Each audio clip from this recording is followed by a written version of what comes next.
Hey YouTube, Lizzie B here. I am so sorry that I'm a little bit late. I apparently when I set up a live video on my phone, I have to do the live video on my phone. I was trying to do it on my laptop. So please forgive me for the shakiness because I'm going handheld right now and I didn't have time to set up my tripod because blah blah blah. I expected to be able to be on my computer. Anyway, hello there. I see you. A few of you are ready to talk about sex on this early Sunday morning with me. Different kind of church today, I guess. Either way, I've been wanting to talk about this. Hey, Caesar. Oh, that's a cute dog. So I've been meaning to talk about this for a long time now, and not I've been kind of weary about how to approach this subject because I don't want to offend people. But at the end of the day, I'm going to offend people. I always offend people. That's just how it is. So I'm just going to get right to it. Hi, Faye. So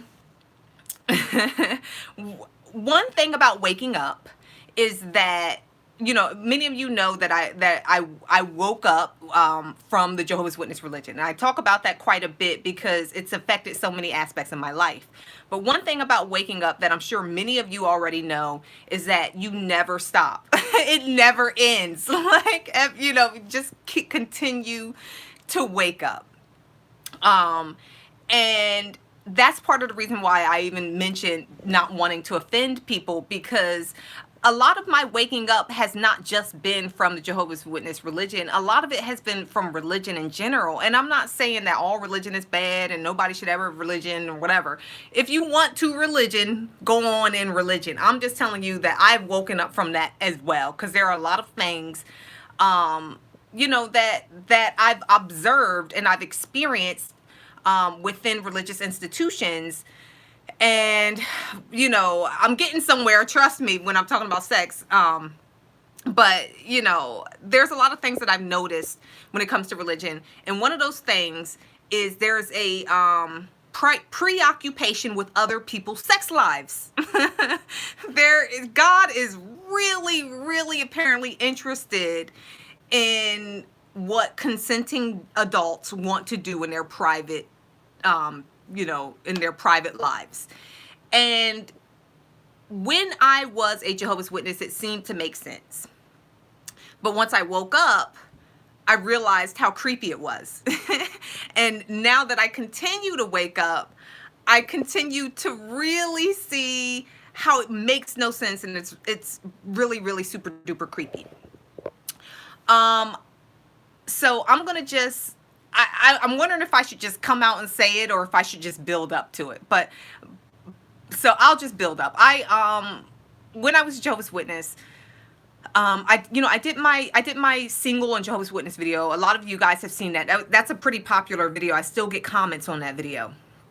And I looked really nice in that video too. I'm doing my hair right now. I'm like in the middle of a conditioner treatment. But anyway, I did a video on being single as a Jehovah's Witness woman, and I talked about how a lot of the brothers had this idea that, being that I was a single woman who came in off of the streets, not really off of the streets. I just, decided to start attending the Kingdom Hall again. But according to Jehovah's Witnesses, you guys know how it works. I came in off the streets.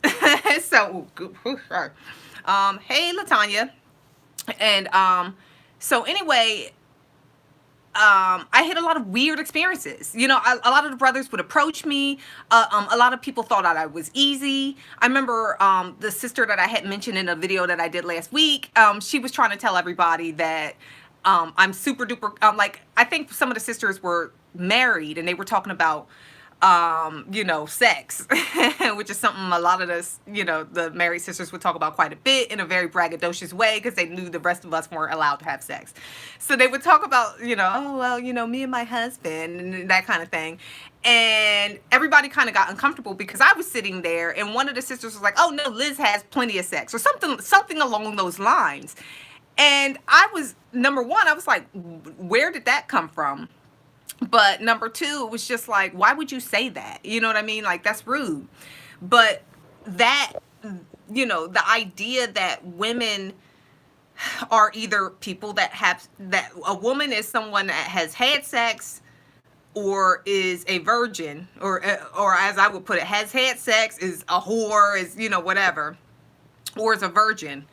That kind of thinking has abounded, you know what I mean, as far as I'm concerned. I don't know about you guys' congregations, but at the congregations that I went to, I could barely step foot in a congregation without people asking me a number of questions that in in hindsight was clear that they were trying to find out about my sex life, or before I had become a Jehovah's Witness. And so I remember I talked about in my single, person's video, I had mentioned how I went to I was viewed as man crazy when I have never been with anyone. So anyway, I'm sorry, I'm losing my train of thought. I got to stop reading you guys' comments. But I had went to a congregation once. I told you guys about that in a video that I did, where as soon as I was introduced to one of the elders by a sister that I had been studying with, the first thing he asked me was if I had any kids. and then when I said no, he asked me if I was married. No. And so this, in a sense, was a way of him finding out if I'd had sex before. And I knew it. The sister that was with me knew it. And I mean, this brother, of course, wasn't asking that question for no reason, so he knew it. But I didn't understand why that was such an important question for him. That was the first thing he asked me. It was weird. You know what I mean? It was very, very uncomfortable for me. And, I mentioned that in my single persons video. I mentioned how I had was talking to this brother, because me and him would talk about food, different foods or whatever. And I had made this pie, and I had told him that I can bring him some to the, to try if he wanted to or whatever, because I had tried this new recipe. And I had told him I would bring it because whatever. Either way, he was like, I'm married. And I was like, I know you're married. Please give your wife some of the pie too. You know what I mean? And either way, just a lot of uncomfortable things would happen, and people would say a lot of uncomfortable things to me, that made the brothers always thought that I wanted them. The sisters always thought that I wanted the brothers, or was worried about their husbands. I've received a number of talks, me and a lot of the single sisters, like from the married sisters, where they would constantly drill into us how weak the brothers are. The brothers are weak. The brothers are weak. They would say that all the time. And I thought that was kind of weird, because these are the people that are supposed to be leading the congregation. So why am I getting a speech from the women about how weak they are? And again, it made sense while I was in it.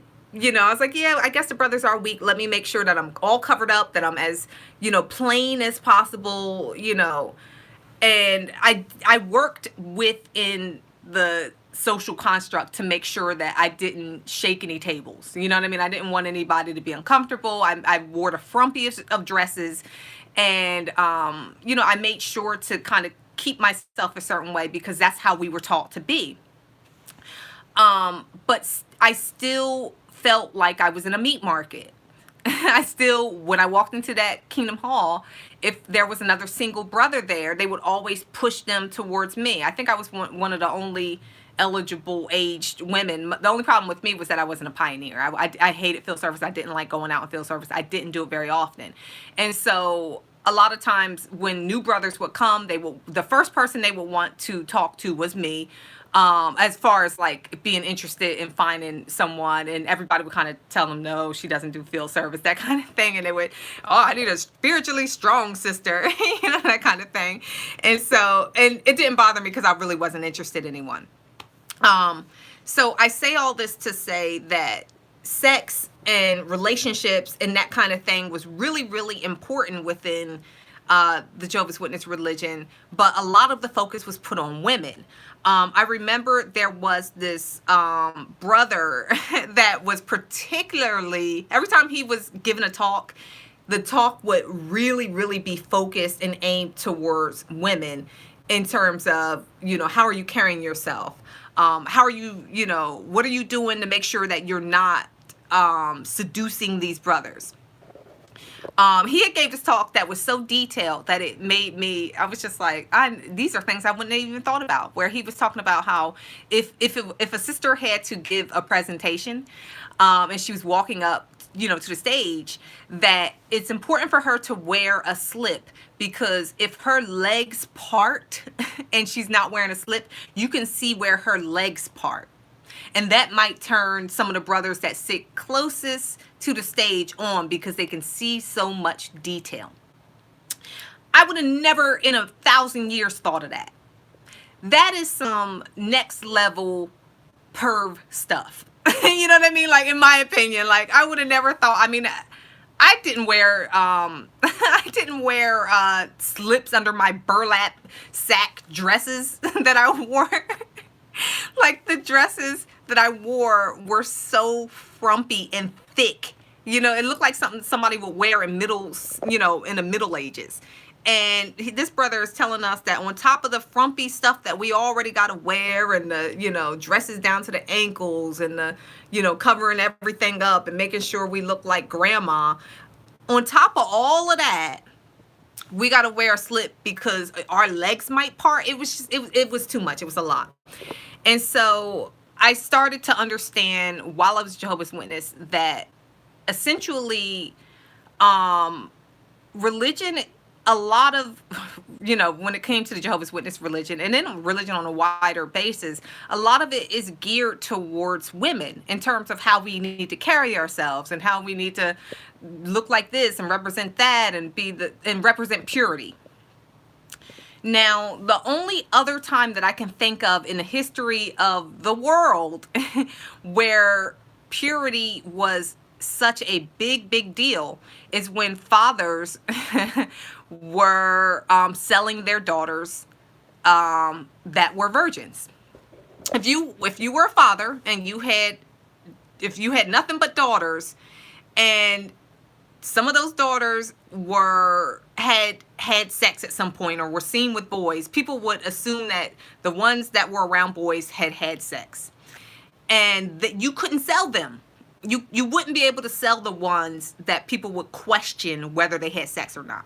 The virgins, you can sell those daughters and get a high price for the ones, you know what I'm saying, that were virgins. And so that is a parallel that I find within religion.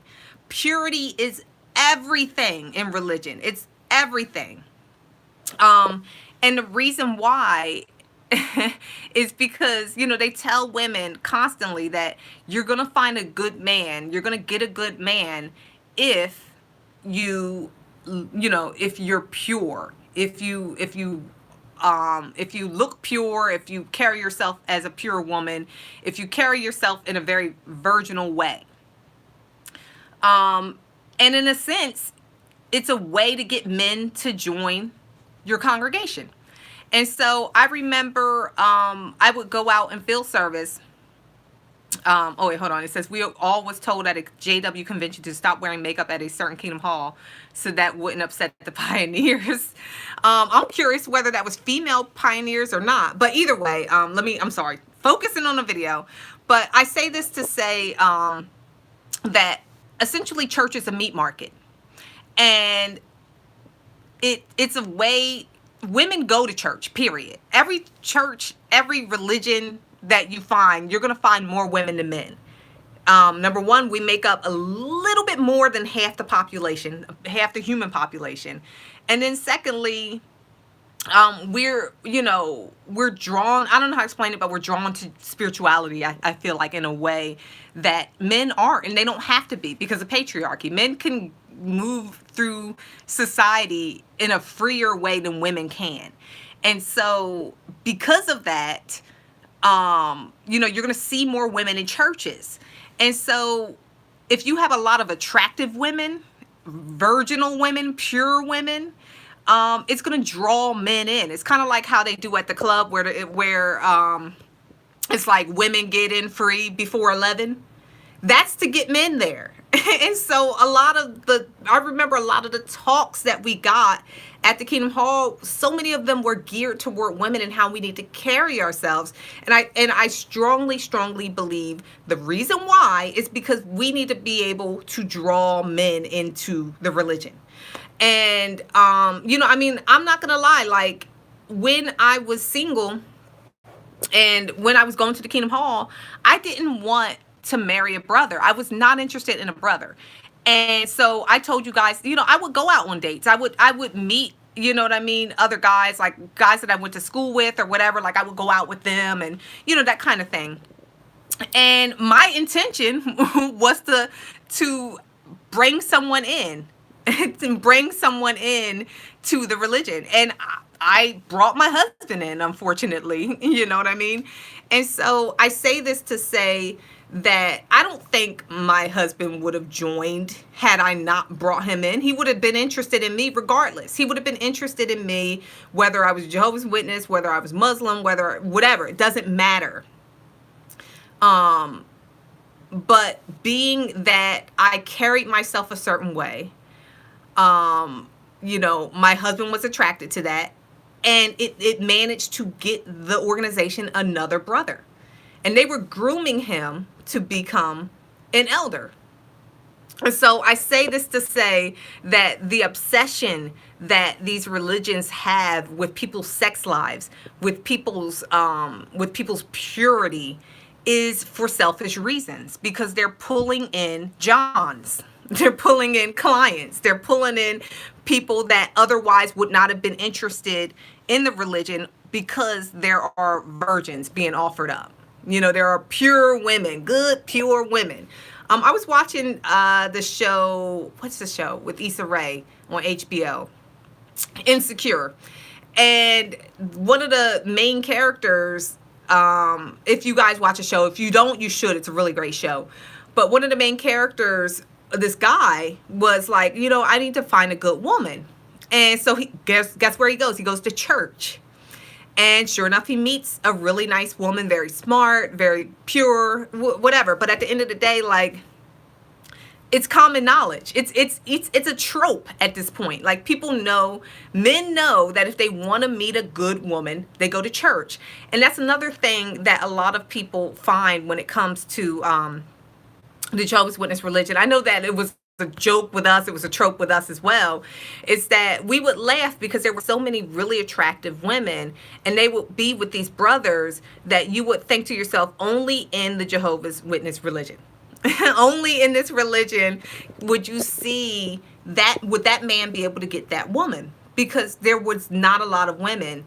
I'm sorry, not a lot of women, not a lot of men at all. There was a lot of women. And they used to say this all the time at the congregation I went to, the scripture about women being an army for God, because there were so many of us.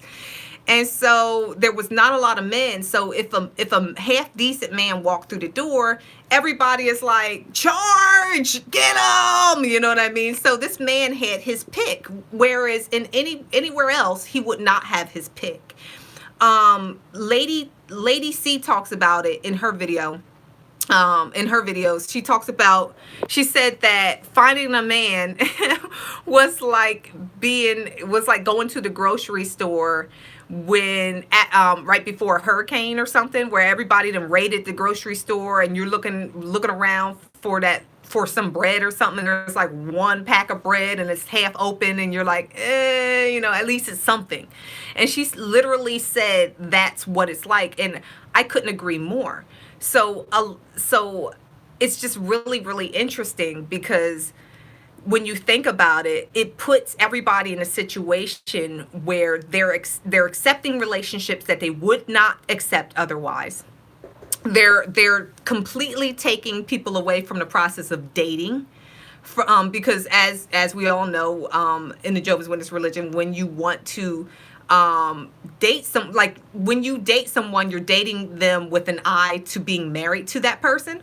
So it's not really dating so much as pre-marriage. You're what is it? You're engaged. And so a lot of times they're rushing people to the altar because they don't want women to really think about the decision that they're about to make. And it's a huge decision. You don't know this person. You don't know who this person is. That you don't know what they do in their free time. You only know what they're showing you. And so essentially you're like a woman that is being groomed to be with a man that you don't know very well. The only other profession that's similar to that is prostitution. You know what I mean? Women really get a raw deal. And I know that it sounds like I'm being extreme, but once I left the Jehovah's Witnesses and I started going to other churches just to kind of get an idea, of what was out there, I saw how much church really is a meat market. I saw a sea of women and a few specks of men. You know what I mean? At these churches. And I'll tell you a story about one that I went to that really, I think this was the last time I ever went to church. I said, you know what? I don't know if I can do this anymore. But I had went to this church and I had heard the best sermon that I'd ever heard before. It was this guy, and he was talking about how we need to believe in ourselves and, understand that God has plans for you. And I was like, yeah, I'm here for this. This is what I was missing when I went to, when I was at the Kingdom Hall. This is what I want to hear, stuff that builds me up, empowers me. And it was empowering. It really was. And I was like, yeah. And then they're playing this great gospel music. I'm like, yeah, I don't know the words, but okay, And I had only caught that little bit. And so I had was like, I'll get there early the next time so I can catch the full, what is it? I'll get there so I can catch the full sermon. And so I got there early the next month. It was like a monthly like empowerment session or whatever. So I went there the next month. And there was this guy standing up front, same guy, very like handsome guy, like one of those people that makes religion attractive. You know what I'm saying? Like he like clean cut looking dude, very confident, all of that. So he's talking, he's like, I want to talk to the women. So he's talking to the women, right? And he's like, I want all the women who have been beat down in life, all the women who feel like they haven't had A, B, and C, come to the front and I'll pray over you. So he starts, calling women to the front. Women start, crying. They go into the front, and they're like making their way to the front. And he's like, yes, they're playing this organ music. Yes, I want you to come to the front. I want to pray over you, ladies. I want y'all to understand, that God is here for you, and if you have man troubles, and then another person with man troubles comes to the front, and more women start to file to the front, and I didn't have man troubles. I'm happily married, so I'm just sitting there, waiting. I'm thinking, well, I don't have a lot of time here, because I had to go somewhere after, and so I'm thinking to myself, I'm thinking to myself, I'm sorry, Caesar, I have to get to that comment later, but anyway, I'm seeing all these women just filing to the front, crying, and just, and he's like trying to find everybody. Next thing you know, it's just me and maybe 6 or 7 other people in my section. And so he walks over to our section and he's like, any of you, do y'all feel beat down? Do you feel low? And maybe one woman gets up and she goes to the front, but there's 4 of us are holding out. And he looks directly at me and he's like, maybe you're already in a relationship and maybe you just want some change. And I was thinking to myself, no, that's weird. And so he just goes on and on and on, and he's trying to figure out what to say to get all of us to the altar. And I was thinking to myself, I'm thinking to myself, what in the world is the point of all this? And I'm looking at the front of the church, nothing but women on display. And I look back at the audience and it's me and a bunch of men just looking at all these women. And it hit me that this was a lot of, from what a lot of the things that he was saying to get these women to the front was talking about women that were single and looking for their kings. These women were on display. They were in front of the entire congregation on display for these men to see who they would want and so on and so forth. It was just, after that I was like, I can't, I'm seeing too much. You know what I mean? I don't know how to explain it, because these were some really attractive women, but they were all crying. They all felt low and beat down. And the more this man spoke, the more he talked about how they were good women and they just needed a chance. And it sounded like he was selling them. And after that, I said, you know what? This is a meat market. Church is a meat market. And that particular church was especially meat markety. Like, people had told me about, like, I met my husband there, I met my boyfriend there, so on and so forth. But a lot of the language around church is a lot more matchmaking and sexual in nature than we would think, because a lot of it is about grooming people to be in relationships. So I'm gonna have to do something real quick, because I really want to read you guys' comments and talk to those comments, but unfortunately I have to do that on my computer. So please feel free to talk amongst yourselves, but I gotta find that post so I can go live. Sorry. Videos. It's live now. Okay. Oh God, I'm watching myself. Okay. Oh God, I'm watching myself. Okay. Oh, let me mute that. Oh, okay. So let's talk about judicial committees. And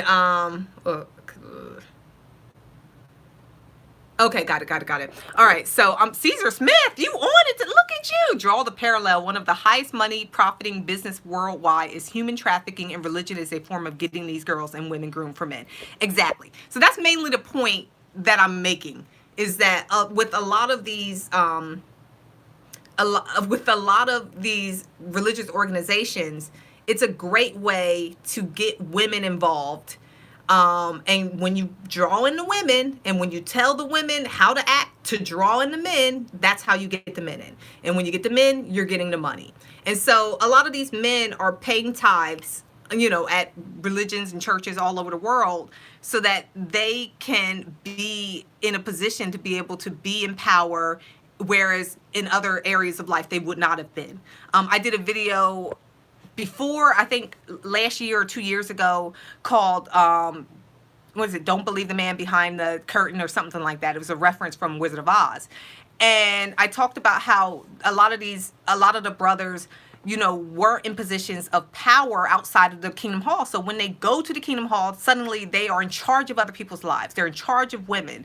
I talked about the one elder who worked at Walmart.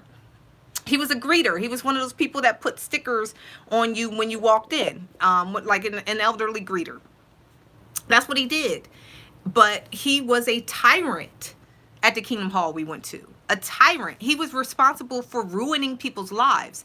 And one of the ways that they would do that was through judicial committees. And a lot of these committees, people are getting disfellowshipped for what they decide to do in their personal lives, sexually. You know what I mean? So if somebody decided that they wanted to, be with their boyfriend or girlfriend or whatever outside of the confines of marriage, you have to you have to tell the elders, and then you got to sit in this judicial committee. And many times in these committees, these men are asking very, very personal questions. I've seen a few videos. I can barely get through those videos. I try not to watch too many of those, where men are asking these men are asking really, really personal questions to people, and they are getting sexual satisfaction from the answers. Now, in the real world, in the world that we all live in, that is sexual assault. And I'm pausing because I really want to emphasize that it is sexual assault to do that to a person. What state was this hall she was referring to? It seems every congregation is slightly different. have you watched any YouTube videos? There are so many YouTube videos. I mean, I don't even, just Google Jehovah's Witness Judicial Committee. Like, I've seen enough. I've only seen a few of those videos, but I'm sure there's a ton. But there are videos where people have oh, hi, Manlin. But there are videos where people have talked about going to judicial committees and the elders asking really detailed questions about their sexual experiences, and some of the elders actually getting off on that. I mean, it's, I don't, it didn't happen to me, and I'm so thankful that it didn't. But the idea of it is horrible, and for the record, it is sexual assault. If that's ever happened to you or anyone, and I feel like people that has happened to know it's sexual assault, because you feel that same sense of shame, that same sense of, violation, and having to recount something personal that you decided to do as an adult, that was consensual between you and another adult. You got to explain that to a room full of men, and these men are getting sexual satisfaction out of humiliating you and asking you personal details. I mean, that, it's gross, it's horrible. Right, exactly. How many times, where, what positions, did I or the other person orgasm? This person is saying that that's what happened to them. I mean, that is sexual assault. So, anybody that thinks that these men are speaking for God, have to ask themselves who this God is, because he seems to be very, very, very concerned with sex, very obsessed about sex, very, very, sterile, very, very wants to make sure that nobody's having sex. But if you are, tell me everything you know. You know what I mean? Like JT, I talk about JT and Lady C because I love them so much. But JT had mentioned being, because he was an elder and he was in judicial committees. And he said that some of these brothers would ask questions about sex as if they didn't even know what sex was. Like they're a child, literally asking, just tell me everything you know. You know what I mean? And he said that he was looking at them like, I know you know this stuff. Why are you asking this person these questions? And of course, they had some random reason or other for why they would ask somebody some detail about what is sex, how is sex, you know what I mean? All these details. But at the end of the day, you can't have an organization that's built on being so sterile and then not create a bunch of perverts. It's like you're literally creating perverts. You're telling people to not look at sex. Don't think about sex. Don't think about how great sex is. Don't think about the smell of sex. Don't think about what sex feels like. Don't think about the last time you had sex. Don't think about going online and thinking about sex. Don't think about looking at sex. When you do that, you're literally giving someone an instruction manual on how to be a pervert. You know what I mean? So, there's that. But at the end of the day, I do believe that a lot of the obsession that not just the Jehovah's Witness religion has, but many religions have with sex is because it is a form of sex trafficking. Religion, in a sense, is a form of sex trafficking.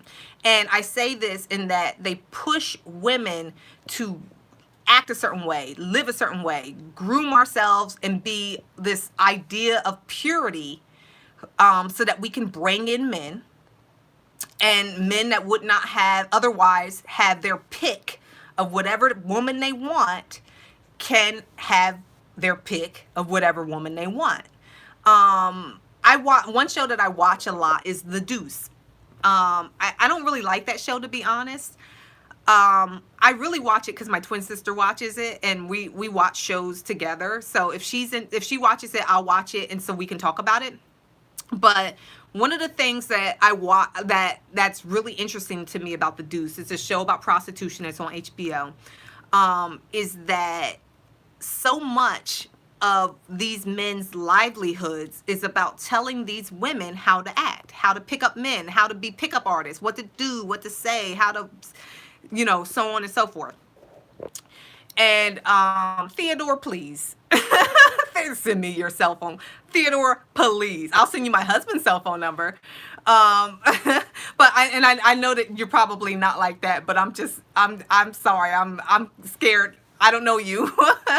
But anywho, one thing about that show, The Deuce, is that so much of that show is teaching women how to be in order to get men.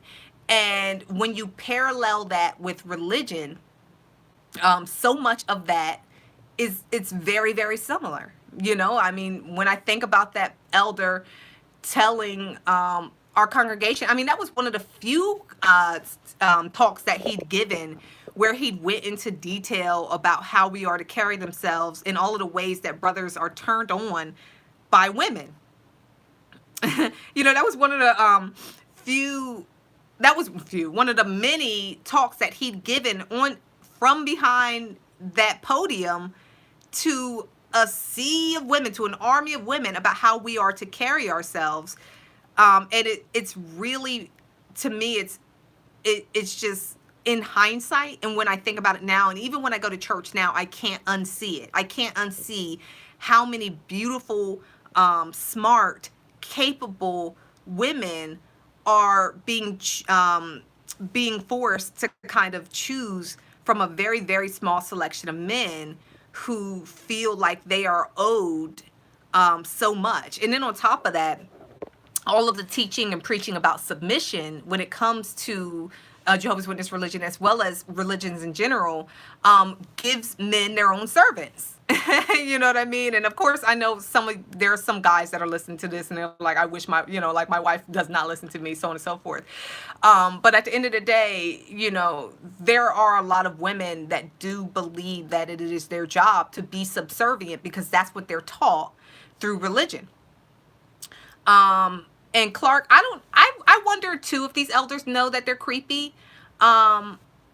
I do. I mean, that's actually a pretty good question, because I know that I, like, when I was going to the Kingdom Hall, I'm not good at hiding my face. Like, I'm not a good poker player. Like, I'm very expressive. And so when a lot of these elders would kind of say certain things that was creepy or whatever, I would, you know, like, oh, okay, you know, thank you, like, kind of go there. And many of them after that would know not to say certain things to me, or, you know what I mean? Like, I would try to make sure to not be around them as much as possible. And I don't know if that helped them to realize that they were creepy or what, but many of them just didn't care. I think that power oftentimes gives people the comfort to be able to say and do things that they wouldn't otherwise do. All right, let me read some of you guys' comments again. Yeah, at the same time, they are picking the best women for their brothers that will push these men forward in a religion that goes for all these religions. Oh, thank you, ZZ. But yeah, I do believe that a lot of the brothers don't know how creepy they can be, and so on and so forth. But at the end of the day, I do think that I do think that there's a lot of similarities between religion and sex trafficking, and that is why there's this obsession with purity when it comes to religion. Especially as it pertains to women, because you don't really see too much about purity as it pertains to men, except in the Jehovah's Witness religion, because with men, they really push you about not watching porn. So one thing that my husband told me is that when he, when he started going to his particular congregation, that this brother had came up to him and said, hey man, you can't do, he was studying with this brother, and the brother was like, hey man, you can't watch porn no more. And my husband went to, it was his whole, I don't want to say ghetto, but it was in the hood, I'll say it like that. And so the guy was like, you can't watch porn no more. And he's like, oh, I don't watch porn. And, the brother looked at him real skeptical, and he was like, right. He said, for real? And he's like, yeah, I don't watch porn. And the brother could not believe him. And he literally was just like, okay, you know, kind of like they got to a point where it was like agree to disagree, like, okay, man, well, you can't do it anymore. And my husband was like, okay, got it. You know what I mean? Um, and it's funny too, and I hate to put my husband out there like this. This is why you don't see him in the videos. It's because, you know, I don't want to be censored. But he says that once he became a Jehovah's Witness, that's when he started wanting to watch porn. He said that he didn't really have an interest in porn at all. He wasn't a creeper, you know what I mean? And not to say that people that watch porn are creepers. Like, watch porn, do whatever you want to do. But at the end of the day, my husband wasn't one of those people that wanted to watch porn. He said, but becoming a Jehovah's Witness made him want to start watching it. He said because they talked about it so much. I mean, I don't know if that, you know, makes sense, but I mean, it goes along with what I was saying earlier, is that when you talk about something a lot, it makes people interested in it. And he said that he didn't have an interest in porn before, but, you know, after becoming, you know, getting baptized and everything, he said they talked about it so much. He said even, you know, when him and the brothers were off to themselves, they would talk about not wanting to or not doing it and so on and so forth. And he said it made him think about it more. And so, you know, that's one thing that I find to be interesting. And with a lot of what I'm talking about heterosexual people. I haven't even talked about, you know, people who are homosexual, people who, you know, men who are not even interested in women in that way, because that's another thing that's another reason why I think that with religion, it's so important for them to push people to be straight, is because if somebody is going to the Kingdom Hall strictly to, you know, to learn the truth, it's going to be hard for them to really buy into it. It's easier for them to lure men in with women than it is for them to lure people in with the truth. You get what I'm saying? So if they want somebody to have a reason to be there and to stay and to feel like they have power, it's not going to be easy to get someone to do that by what they teach. They lure a lot of men in with the women. And so if you don't like women, it's like, you know, well, don't you want these women? And it's like, no, I don't want these women. It's like, oh, then you're doing something wrong. So there's that, you know what I mean? So I do believe that there is a vested interest in people's sexuality, because that is the way that a lot of these religions get people to join in the first place. That is the selling point for men to be Jehovah's Witnesses, to be Christian, to be any religion where men are in charge. The selling point is you have women who are subservient to you. That is the selling point.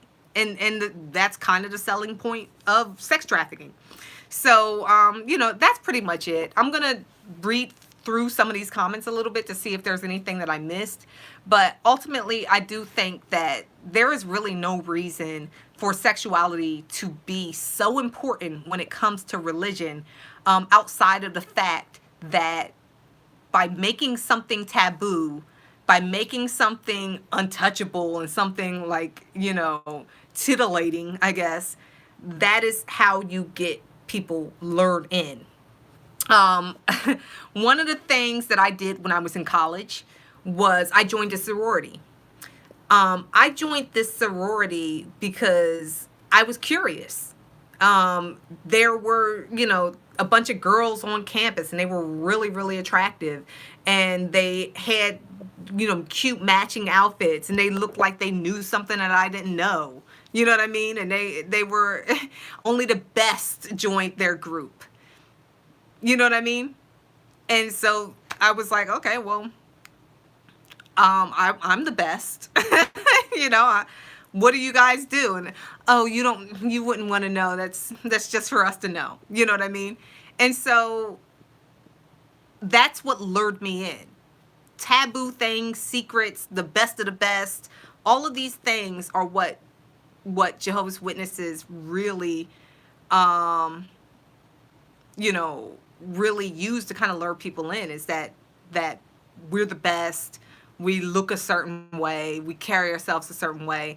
And then when you're in that, the tabooness around sex is what lures people in. So that's pretty much it. And I think that goes for all religions as well. Again, to me, it's a meat market. Marriage is a way to kind of get people that would not otherwise have a chance. And sometimes that's okay, and many times it's not, because there are a lot of people that should just be single. There are a lot of people that don't deserve to have partners. And it sounds harsh, but it's true. I mean, I've seen so many abusive people in relationships where I'm thinking to myself, if you weren't a Jehovah's Witness, you would never be able to find someone that would allow you to treat them that way. If you weren't a Jehovah's Witness, you would not, nobody would let that happen to them. Nobody would let you happen to them. And so I saw so much of that while I was a Jehovah's Witness. And then when I left, I saw that in the churches. And you can't tell me that religion isn't a racket set up for a lot of these men to be able to be abusive to someone, to be in charge of someone. You know what I mean? They're paying a tithe every month or whatsoever. They're paying a tithe every month or whatever in order to buy a wife, to have a group of people that they can tell what to do. And agree, Clark. Yeah, a lot of abuse within JW is not cool at all. But we're out. We're free. So we are free to do whatever we want with our own bodies.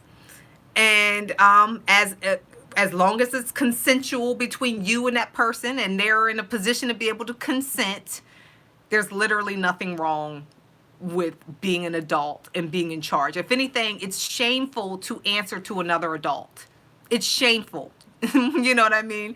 So that's the only shame when it comes to sex, is having to ask another grown-up if you allowed to have some. That's the only shame that there is in sex.